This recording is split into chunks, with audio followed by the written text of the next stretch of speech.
สบายดีถือว่ามื้อนี้สิพามาเมืองมาชมปราสาทหินของนางสีดาซึ่งตั้งอยู่ประเทศลาวแขวงจำปาสัก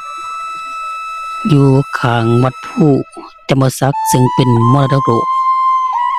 ส่วนสถานที่ตั้งแม่นมาทางซ้ายมือทางทิศใต้ประมาณอยู่30เมตรซึ่ง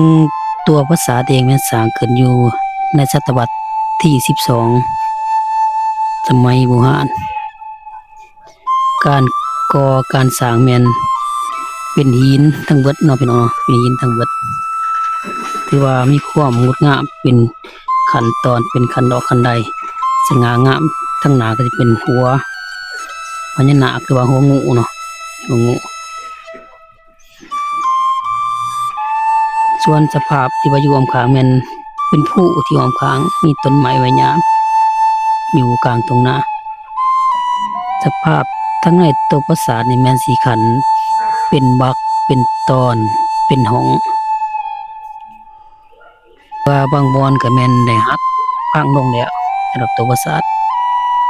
แต่บางบอนก็ยังคงตั้งอยู่แต่ว่าณปัจจุบันนี้เพิ่นกำลังปฏิสถานหรือว่าการซ่อมแปลงขึ้นใหม่เพื่อให้มันกลับมาสู่สภ